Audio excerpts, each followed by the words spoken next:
ইসরায়েলের বিমান ও স্থলবাহিনীর অভিযানে লেবাননের বিভিন্ন এলাকায় গত ২৪ ঘণ্টায় ৫৯ জন নিহত হয়েছেন।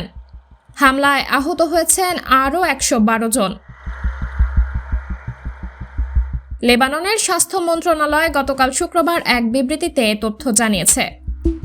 বিবৃতিতে বলা হয়েছে, সর্বশেষ এই হতাহতের ঘটনার পর ইসরায়েলি বাহিনীর হামলায় গত এক বছরে লেবাননে মোট নিহতের সংখ্যা ৩,৬৪২ জন এবং আহতের সংখ্যা ১৫,৩৫৬ জনে পৌঁছেছে।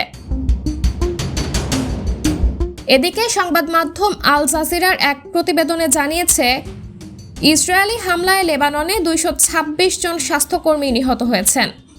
WHOর প্রতিনিধি আবদি নাসির আবু বাকার বলেছেন, ২০২৩ সালের ৭ অক্টোবর থেকে চলতি বছরের ১৮ নভেম্বর পর্যন্ত লেবাননের স্বাস্থ্যসেবা কেন্দ্রগুলোতে মোট ১৮৭টি হামলা হয়েছে। এতে নিহত হয়েছেন ২২৬ জন, আহত হয়েছেন আরও ১৯৯ জন। গত বছরের ৭ অক্টোবর গাজা উপত্যকা নিয়ন্ত্রণকারী গোষ্ঠী হামাসের সঙ্গে ইসরায়েলের যুদ্ধ শুরুর পর হামাসের প্রতি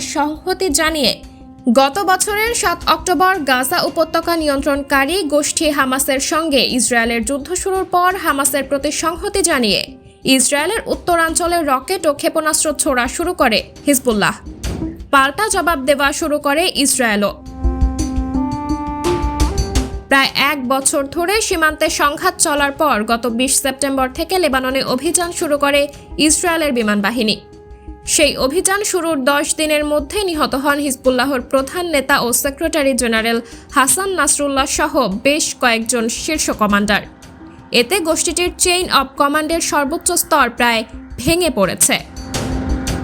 সাবরিনা জলিল, সবার কথা।